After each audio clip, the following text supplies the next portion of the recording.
Good morning. I think everyone knows these three gentlemen to my right, your left, but if you don't, their biographies are in the agenda. I'm going to start the conversation by asking each of you why your company, why our state government has taken such an interest in the city of Detroit. Want to start, Andy? Sure. Two reasons I would say. Number one is you can't reinvent Michigan without a healthy Detroit.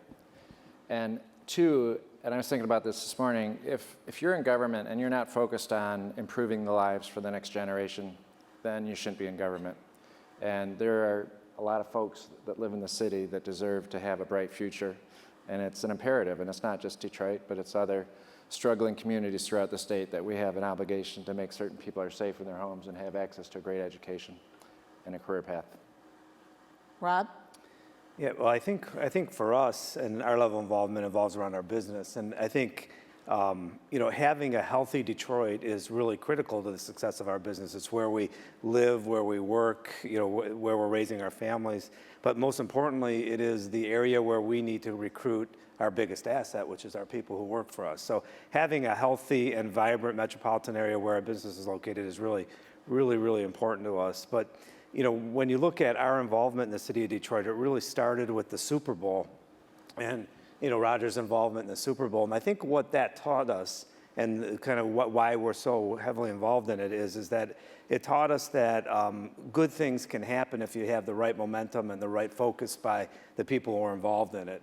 And I think in the Super Bowl, what we saw was really good things happen. A lot of it under Roger's charge, but a lot of people obviously very involved in it. And it was kind of continuing that momentum and expanding the good things that started in terms of our involvement. How can we grow that and expand it? And I think that's why every year we've gotten involved in a bunch of different areas in the city of Detroit to build on the momentum that started in the Super Bowl. But fundamentally, it is critically important to our business that there is a vibrant Detroit. Eric? I would echo what both Andy and Rob have said, but for Quicken, for Bedrock, and for Rock Ventures, it is absolutely about having a healthy downtown. It's about where we are recruiting our talent. It's where we're growing our talent. It also, for us, is as much about the vision as it is the obligation. We really feel a true obligation to invest in the city and have shown that since 2010, moving 3,500 employees since 2010, and now 4,000 new jobs, totaling over 8,000 new employees downtown. So for us, it's very much about being a part of the fabric and creating a vibrant opportunity for all of our workforce. Thank you. Why should any of us believe that this time Detroit is really on the cusp of revival? Any of you can answer that.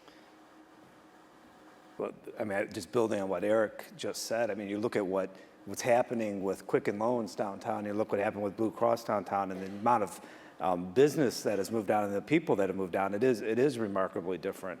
I think, though, I was reflecting on this a little bit this morning. If you rewind just 10 years ago, and you look at which businesses were really involved in supporting the city of Detroit, it was the mainstays primarily. It was, the big three. The Illiches, of course, were there, and then CompuWare was just starting. You look today, I think it is actually really very, very exciting because it's a whole different array of players. And, we're involved now. We started in 2006. But you have the Bill Pulte initiative with the Blight Authority. You have Platinum Equity, I thought, in terms of their commitment that they made, the $1 million commitment they made to the purchase of the police cars and the emergency vehicles. These are different companies and different levels of involvement that are, of course, Danny Gilbert. They're entrepreneurs, and I like that excitement. I like that generation, and I think these guys know how to get things done, and they're not afraid of the challenge. So I think it's that combination of business focus that is really a lot different today than it was 10 years ago. But I also think, I really do think, I think that's exactly right. I also think there is a diversity amongst the businesses that are doing, that are working and making Detroit their home. It's not just the big businesses any longer. And we've got 73 businesses that have now located into the city. A lot of those are small startups. They're creative companies. They're utilizing the resources of places like CCS and Wayne State and the eds and meds aspect of our downtown. So it's a changing landscape. Again, there is this sort of continuing consistency with the usual players, but we're getting a whole set of new players that are very, very exciting, very dynamic, and bringing a youthful sort of entrepreneurial spirit that really is different today than was 5 years ago. Yeah. I'd say one thing that's probably going to be greatly appreciated by many people in this room is there's no more studies being done. We're actually implementing. And when we did the first review, what really struck me is we knew the balance sheet was broken and the city was running deficits, but I didn't realize how broken the operations were. So I sleep at night now because we've really built a great team. I mean, there's people on the ground, boots on the ground, actually implementing change, both operationally and the financial engineering. And the beauty of working for this governor is there's like no nibbling on the edges here. I mean, we are going right at the heart of the situation. And if you look at the 10-year plan that's being put together here, what I'm very excited about is it's calling for investment in the city. It's not about, how are we going to keep this thing on life support so we can bump along, a few more years.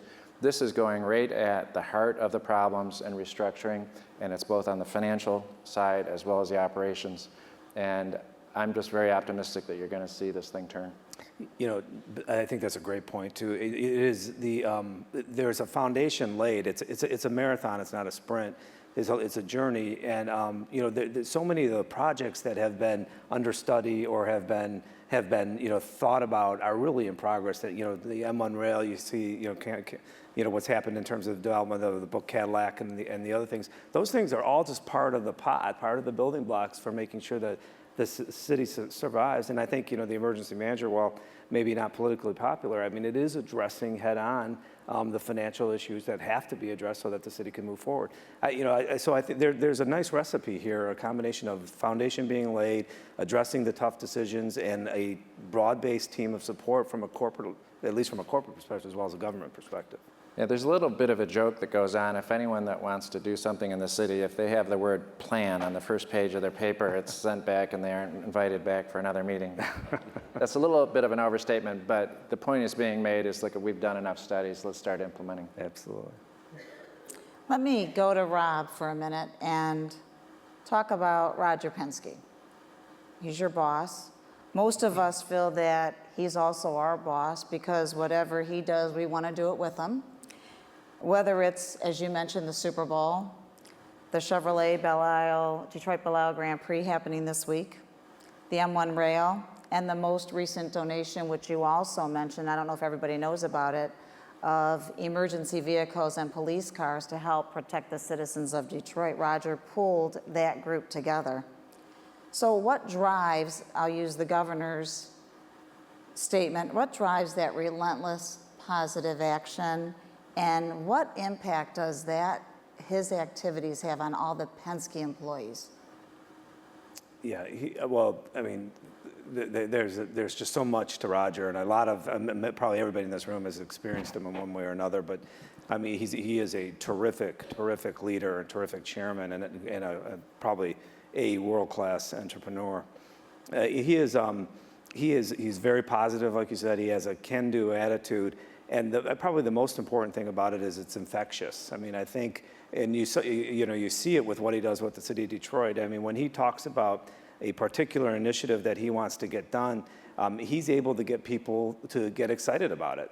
Clean Detroit. I mean, people were excited about cleaning the streets of Detroit. It was, but it's something that he can do in a really remarkable way. And what he does too, which I hope everybody fully appreciates. I mean, what he does for the city, he does because he truly cares about it. He isn't doing. Roger doesn't need any more fame. He doesn't need any more wealth. He doesn't need anything. He cares. He truly cares about the city, and he cares about the people in the city, and he cares about the initiatives that are put in place. And so he gets enthusiastic about it. And I think that that enthusiasm helps to mobilize people and helps to get them all excited about it. I mean, for us at Penske, we're all involved in one way or another in something that's happening in the city of Detroit because he pulls from the resources, and he gets us very excited about it too. What I like about him the most, probably the thing I learned the most about him is he really thinks out of the box. I mean, especially when you get into bureaucratic situations. If he says I want to go from A to B and somebody tells you the process is complicated, Roger will challenge you and make you think about how do you get it done and how do you get it done simply and get it done inexpensively. I think he's brought that trait with him in terms of a lot of the things he's done with the city. He's got everybody thinking, is there an easier way and a better road to put it on? So he's obviously my boss, our leader, and I think he's a great asset for the city, and it's truly comes from his heart. Let's move on to Dan Gilbert, if we can, Erik. You're one of his key executives. You're the most recent hire at Bedrock. You're now with the team that is leading the investment and construction of the M1 rail, the team that negotiated over 2.5 million square feet of commercial office space in downtown Detroit, as well as the recent acquisition of Greektown Casino.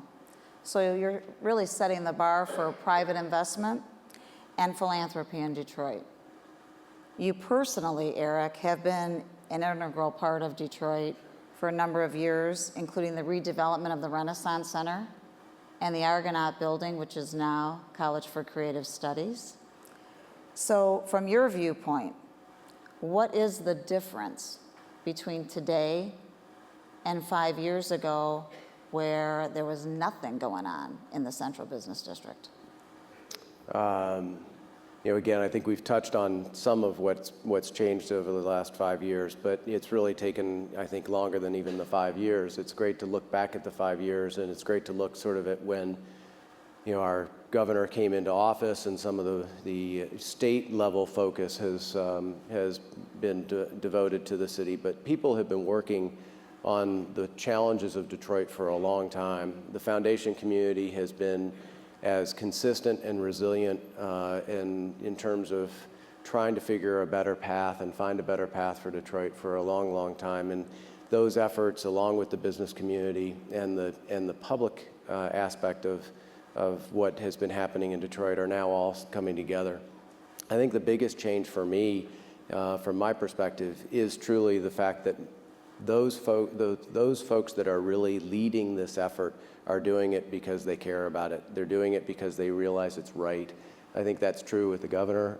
Rob just said it very succinctly in terms of Roger's commitment and the team that Roger has put in place. It's no different for Dan Gilbert and for our organization.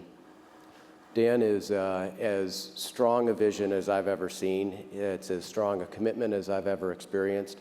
And it's really interesting because for me, what's different in Detroit is for a long time people had vision, a long time people had opportunities, a long time people had thoughts and plans that they were promoting.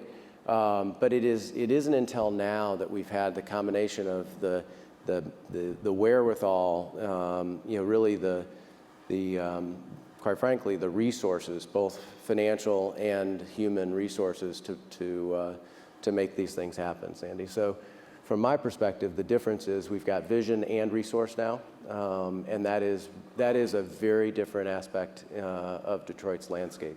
It's going to be a very exciting time. It's already been incredibly exciting. What we've done, not to correct your notes, but it's over 7 million square feet in less than 2.5 years.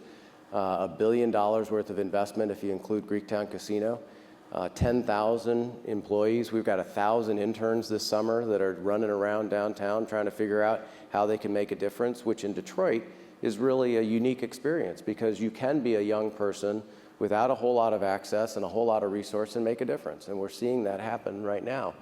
Tuesday night, we had thousands of people on Campus Martius promoting the X Games. Thousands of young folks. It was a mixed crowd. I don't know when that's happened in the last 5 years, much less the last 30 years in Detroit. It's a great time. That's so great. Thank you. Andy, on May 12th, Kevin Orr our Detroit emergency manager, submitted his financial operating plan for the city to the governor. For those of you that have not seen the report, it's 41 pages of brutal facts. Pretty somber reading. A few questions. What actions can we expect out of Kevin Orr's office and when? Can this fiscal crisis be fixed without a Chapter 9 filing? And if we had to go into a Chapter 9, can you give us some insights on what does that exactly mean? Yeah. And then I've got a few more questions. Three-part question, five-part answer. I think in the very near term, you're going to see a 10-year plan surface that will show what the vision is, and it does call for investment. It's not about just life surviving efforts. Can it be done out of Chapter 9? Yes, and that's why a lot of people are going to have to come to the table. There's a lot of folks that are deemed creditors, and they have to be part of the solution. And hopefully that can be all done in a negotiated way rather than a Chapter 9.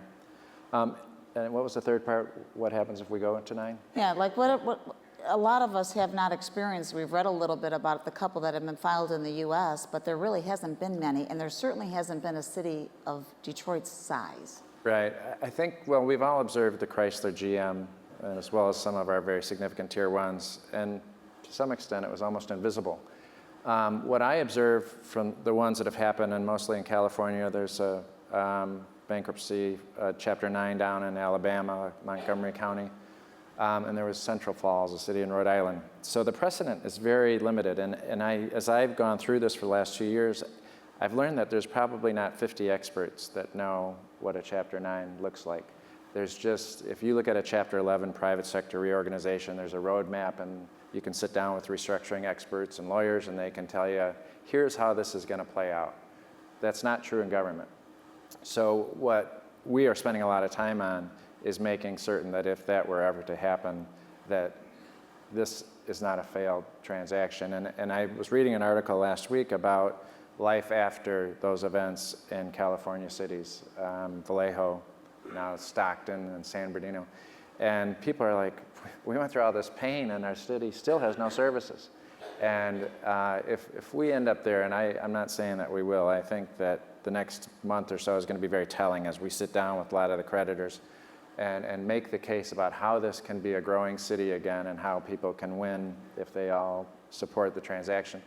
Then we avoid it. But if we don't, I can tell you we're not going to be unprepared. And I think that's where most of them have not really succeeded in the past, is that people don't really plan for something like this. I mean, you had Hershey, Pennsylvania, the city council just willy-nilly voted to go in. And Chapter 9 is much different. The judge rejected their effort. The governor was against it. The legislature was against it. So I don't think there's been a lot of them where people really plan this out about how to prepare yourself to go in. And we saw how it can be done well with a GM and a Chrysler, where people might argue some rules were bent there because of some powerful people behind it. But you can plan for these things and do them right. And if you don't plan, then you have a disaster. And I think that we're ready to go either way. I mean, we are going to sit down with the creditors, try to work it out, get everyone on board, seeing the vision. And if not, then that may be the only way to go. If I could just Absolutely. add a business perspective onto that, I think that as you sit back and you look about where you're going to invest your resources, whether it be time and money, or you look whether where you're going to locate your people, it has to happen. I mean, the difficult decisions have to be made, and whether the process is an actual bankruptcy proceeding or whether it's accelerated.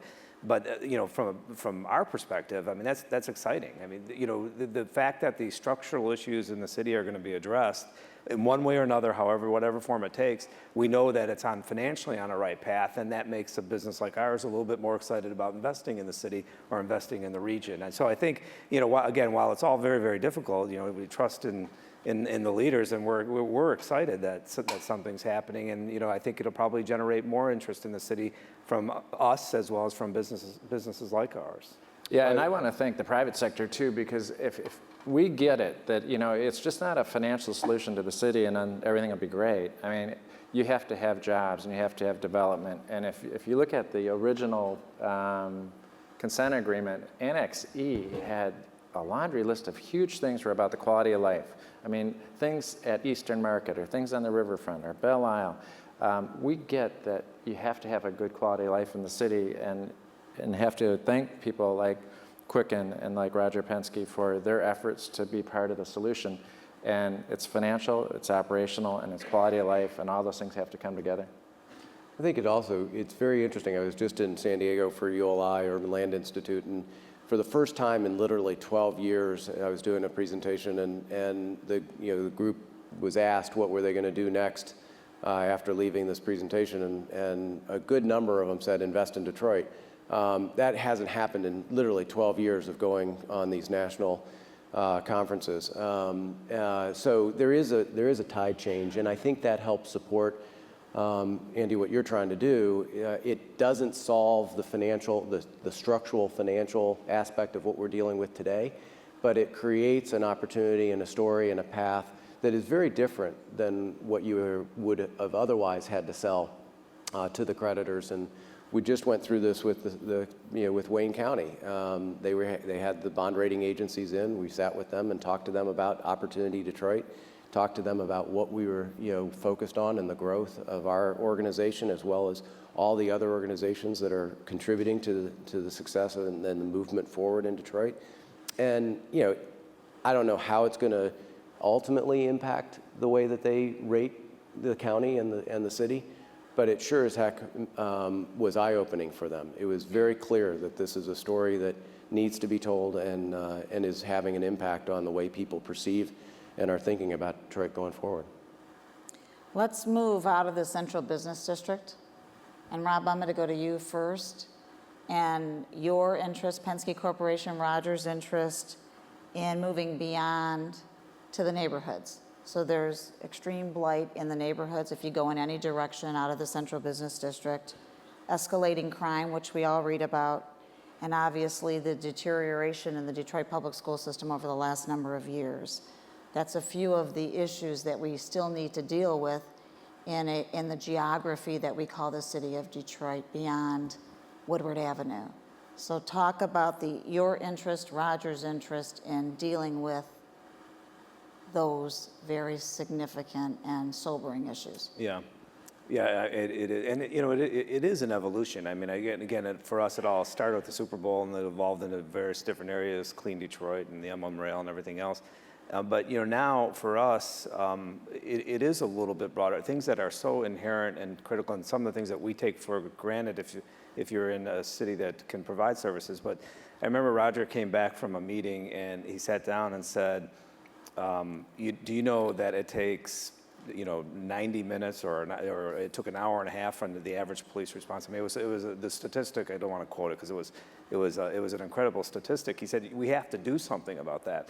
And so his idea, of course, again, like I said, he's a very positive, can-do guy. His idea is, well, why can't we raise enough money to provide police cars and more police cars, as well as the emergency service vehicles? And so we then started down a group of us, as it gets everybody involved, and sat down and figured out, okay, how can we raise the funds to do it? And essentially that's what we did. And that is an evolution. I mean, it is an evolution out of the central business district, and it is an evolution towards the basic care of the people of Detroit to make sure that the city services are provided on a timely basis. So I think you see us evolving into that role. It is critical for the progression of Detroit. You have to be able to provide those basic services, and I think it's a terrific step. One that we're obviously involved in, but again, a great community of investors have made very large commitments towards accomplishing that. We have the 100 police cars are in and being upfitted, and the emergency vehicles are ordered, and we're hopeful that we can get them delivered really, really very quickly. Beyond that, he's been vocal, and we've all been vocal about what I think Bill Pulte Jr. is doing from a blight authority perspective. I think it's exciting, and his concept. I saw the pre and post pictures of the 10-block area that he cleared out, and the idea that it's actually done on a large-scale basis is meaningful change. And it equals or ultimately equates to more safety and security for the residents of Detroit. Rob, not everybody knows about that. Talk about that vision of Bill Pulte Jr.'s, what he's actually doing. It's not just a house by house. Sure. I mean, I'm not the expert to talk about it, but I've talked to him about it. But the concept is essentially, it was one of the problems in terms of removing some of the vacant housing, which creates a number of different crime issues as well as safety issues, is that it's been done too much on an ad hoc basis. The thought process that he and his team had was let's do it in a larger scale basis. So let's try to accumulate through the resources of government powers as well as some other resources to accumulate larger areas of property or abandoned housing and tear it all down so that you can clear out one entire region. And his first project was near Eastern Market, and he cleared out a 10-block region. And again, it's a terrific result. And what happens is ultimately, hopefully, it gets redeveloped, and the prostitution, and some of the drugs, and some of the other activities that were prevalent there are now gone. Yeah, the good news is it's not a done deal, but there looks like there could be significant resources coming from the federal government to assist with the blight removal for Detroit. So I think you'll see significant activity there. Another thing, too, is during this process, I met with Bill Bratton, who's the broken glasses guy and works with the Manhattan Institute, who's been actually on the ground in Detroit. And they have some real success stories, but we can always focus on the negative. But what I was encouraged to hear from him is that he said, look, there's some real talent in this Detroit Police Department. And it was really one of the best in the country X years ago, and has lost its way. But his number one pick was the person that we just got to be the police chief. And so I think we're going to have some great leadership there. And I think obviously public safety is critical to getting the neighborhoods back. And then education, and there's been some real successes there. I think Roy Roberts has done a very good job stabilizing DPS. You've got the EAA that is demonstrating really impressive results. And if you have the time, come and take a visit to them. The technology that's being invested in these schools for the young kids in Detroit is great. I've probably toured 5 or 6 different schools in Detroit, and they're always a little more positive than your image, that you might have of a DPS school. So if you get those things, going, where you got public safety and you get the vacant homes torn down and there's education being made available, then the most powerful force really is the private, free market economy. I mean, it's a value proposition. You can buy a home in Detroit for less than the price of a car.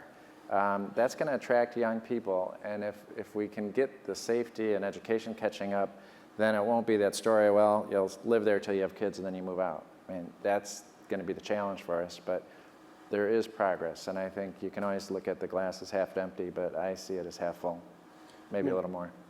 I mean, I think, Sandy, from Dan Gilbert's perspective and from Rock Venture and Bedrock's perspective, the neighborhoods are a very, very critical aspect of turning the entire city around. I mean, it is the city of Detroit. It's not the downtown of Detroit. It's the city of Detroit. We have had a very deliberate focus on trying to activate and create enough density and value in the downtown that then ultimately helps support and fuel additional opportunities in the neighborhoods.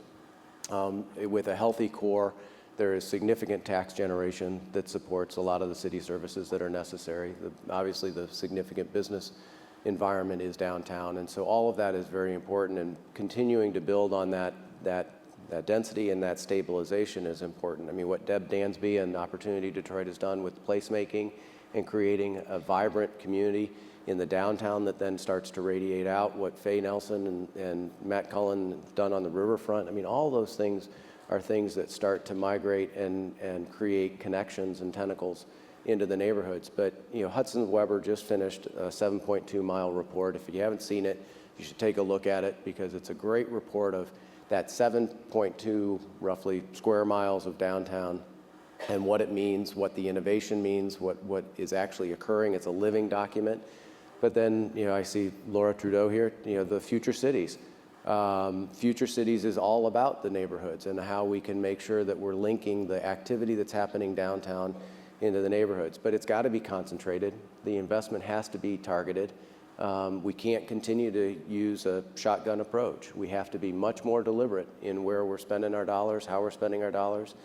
We got to get people engaged. Nancy has been leading the way in finding local ways to purchase. So between Henry Ford and DMC in Wayne State alone, there's, I think, $3.5 billion of purchasing annually. If we could just drive some of that to the neighborhoods, it'll make a huge difference. So. And there's one dramatic difference too that for those of you that have tried to navigate Detroit, if you try to do demolition or do development, I mean, you had a planning department within city council, and then you had a planning department in the mayor's office, and then every time you want to do something, you have to get an ordinance passed from city council.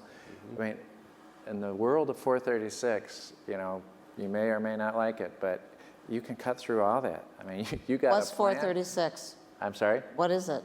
You just named an ordinance. Oh, the emergency manager law. But the part of Detroit's problem, and one of the main reasons why I think where we are is that I don't think Jack Welch or Raji Penske or Dan Gilbert as mayor could have turned the ship. The structure was so bureaucratic and so difficult, and then you had a corporation council that had unique superpowers. I mean, we're going to cut through all that clutter, and we're going to give Detroit a good governance model so that it can run herself and shine going forward. So there's nearly 10 million people in the state of Michigan and thousands of for-profit businesses. From each of you or any of you, give us some suggestions on how we get others interested and involved in the resurgence of the city of Detroit. Besides the ones you mentioned. Yeah, no, I would echo. I don't know if Mr. Gilbert's going to leave any property for the others. There's plenty of opportunity. You can buy it from them now. Detroit seems like it's been on sale, but there's plenty of opportunity. No, I think actually a lot of it resides in what Andy just said, and that is that the people need to understand that while we need to continue to work through the normal process, we need to make sure that there is a public, conversation and process. We now have a referee. I mean, really. I mean, that's the way I look at the EFM. It's really now when there are difficult decisions and difficult aspects of the conversation, you got sort of a independent third party that is the referee, and that's a mindset and a change in terms of perception that I think is important to really focus on. But we have proven that there are some pretty good buys in Detroit. There will continue to be some very attractive buys, especially if you look at it from a national perspective. And I think Sandy, it's continuing to get the word out. It's continuing to demonstrate that there is a change afoot. I think I agree with everything that was just said, and it is true, and it goes back to the point I made a little bit earlier, is that dealing with these difficult issues just is much more attractive to a business person, because you know that the investments that you're going to make to do the things that you want to help out with are really being utilized in the right way. And I think it's just a terrific step, which I think will naturally bring more people into the city. I think I've mentioned it before. You said don't mention it before, but it is Platinum Equity. I thought it was exciting, and it didn't get a lot of talk, but I thought it was very, very exciting that Platinum Equity, a group of Michigan guys who did well, moved out the state and came back and bought the Pistons. But I thought it was very, very exciting that they made such a large commitment to the city through the purchase of the police, contribution, $1 million. This is the Tom Gores group that bought the Pistons. Yeah, the contribution to the police vehicles and the emergency vehicles. And when you talk to them, a lot of it was because, one, they want to get integrated into the city, but the second one is they're excited about what's happening. They've seen Roger, they've seen Danny Gilbert, they've seen the investments that people are making in the city, and they said, we're willing to stand up and support that. So I think it's happening. I think the financial restructuring is a great thing and it'll lead to very good things. And I think it is the introduction of those kinds of new businesses and making them aware of what's happening in the city of Detroit will be very, very useful. And this is interesting. I don't know if people realize this, but in Detroit, the precincts can't talk to each other. So you may have some crime happening in your precinct and you know about it as a police officer, but if they just migrate over to the next precinct, there's no communication between, the systems are so weak. And with the new equipment coming in, I got a request to approve a purchase to put some IT in vehicles, and I just, as a precaution, sent it to the colonel for the state police. And fortunately I did, because we're going to get to the point where we can have real-time data between all our major cities And I'm not certain that this requested purchase would have communicated with the state police or neighboring cities. So what we're getting now is coordination that has never happened before, where Detroit, it needs its own IT, but it also needs that IT to communicate and talk to state police and other law enforcement areas. So out of this is coming, some real synergies that will grow. So thank you for the investment in the equipment, and now we got to make it talk to its neighbors. And Sandy, just real quick, I think that the other piece of making sure that people know that it's the right time to participate is that there is now a stability, and there's a sustainable component to what's happening. There were a lot of projects that got completed, but none of them had the sustainable component that's there now. I mean, you think about what's happening with not only the big corporations that are downtown and the level of commitment and the level of job growth that's occurred with those, but also, again, this grassroots, this entrepreneurial movement. It's a very different time in Detroit than it has been for a long time. Andy, I can't resist asking this question because it's gotten so much publicity over the last couple of weeks. It's the sale of assets. So whether it's our treasures of art at the DIA or the tunnel or the water department or Belle Isle, talk a little bit about your perspective. You've been deeply engaged in these conversations. Yeah, I think it's the DIA conversation of the past week, I think, is an unfortunate thing, and it's the cart before the horse. I really think what is being discussed here is a legal possibility on a hypothetical, right? I mean, Detroit's not in Chapter 9 right now, and you have Kevin, who's a restructuring lawyer, who thinks like a lawyer and is doing what he's supposed to do. But we're not there yet, and I think that, I think what's being discussed in the paper is, the legal situation, but, the DIA has hired counsel. There is some thought that, they held those assets in a public trust, and there are some very significant historical evolution and growth of the DIA and how it came to be what it is. I think it's going to be a very complex legal issue, and it's just, I think that it's important that work's going on. I just think it was way too soon for it to kind of hit the press, and I think hopefully that tamps down and people just focus on working together going forward. Belle Isle, I don't see, I heard that someone wanted to start a new country with a currency there, but they haven't come knocking on our door. And the root cause committee that was represented by Charles Pugh, Gary Brown, and the mayor, they talked about putting the water department into an authority. I think one thing that's lost on people right now is that the fact that the city owns the water department is of absolutely zero economic value to them. They can't run a profit over there and transfer the funds to the city. It's against the rules. So the question is, what's the value to Detroit to have that asset on their balance sheet?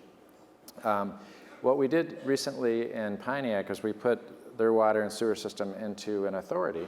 So they still run it. It's still an asset contained within the city. But they received $55 million for that transaction. And now, as it's an authority, it can start to service neighboring communities.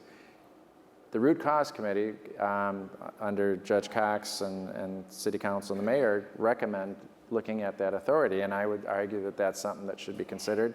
And it's a way that Detroit actually could receive revenue for owning that asset. Otherwise, they can't. But there's no immediate plans to A, sell it, or B, put it in an authority. But you just saw that the Detroit Lighting Department, the legislation passed last year to allow for that to be put in an authority. And over the next several years, we can invest $150 million in lighting, which is, again, part of that neighborhood revitalization, is to start getting lights in the neighborhood so kids are safe walking to school in the wintertime when it's dark out to or from. So in my mind, I think that the authority is something that really needs to be looked at, but there's no imminent plans to sell anything. And I want to reemphasize, I think the DIA conversation got ahead of itself. What happens after Kevin Orr? You become No. really much more. It's really important, actually. Part of my duty here this week is to come find you. And we created the Financial Advisory Board, and it's really staffed up with some great folks. And when New York got in trouble back in the 1970s, they created something called the MAC. And the MAC just dissolved. I mean, it was created in the 1970s and just recently dissolved. Part of the reason was because they issued 30-year bonds, and it had to stay in existence through the life of those bonds.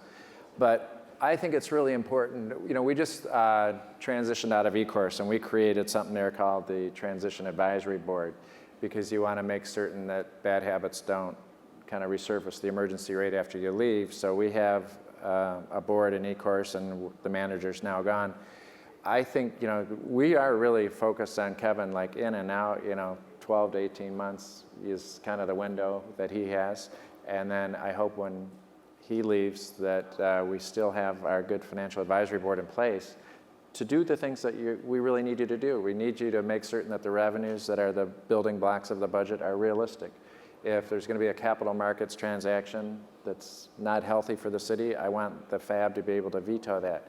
If there's a collectively bargained agreement that's just unsustainable, unaffordable, you need the FAB to be able to say no, to put a check and balance into some of the challenges we have. And it's not unique to Detroit. We see this in many communities.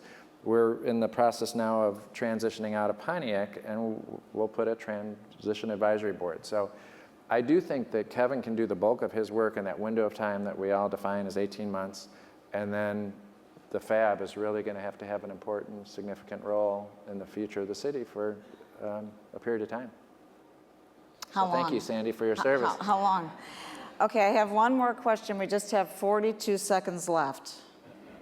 In your expert opinions, and this is for each of you, in what year will the city of Detroit be recognized nationally and internationally as a vibrant, urban city with a robust central business district, an enviable education system, and neighborhoods that are safe and occupied? I personally think it'll be when First Merit opens its first branch downtown. That's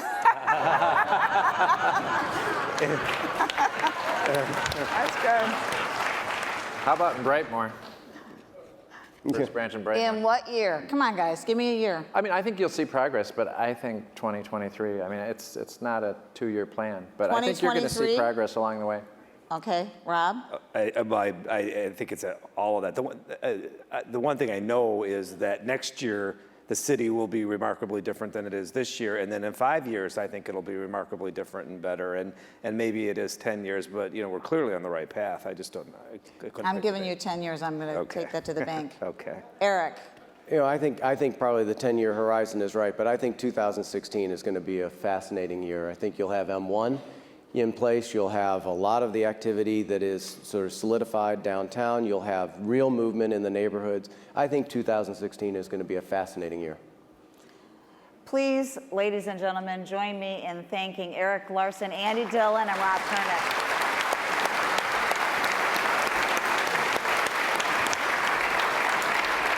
Ladies and gentlemen, we now begin Detroit Legacy Leaders, sponsored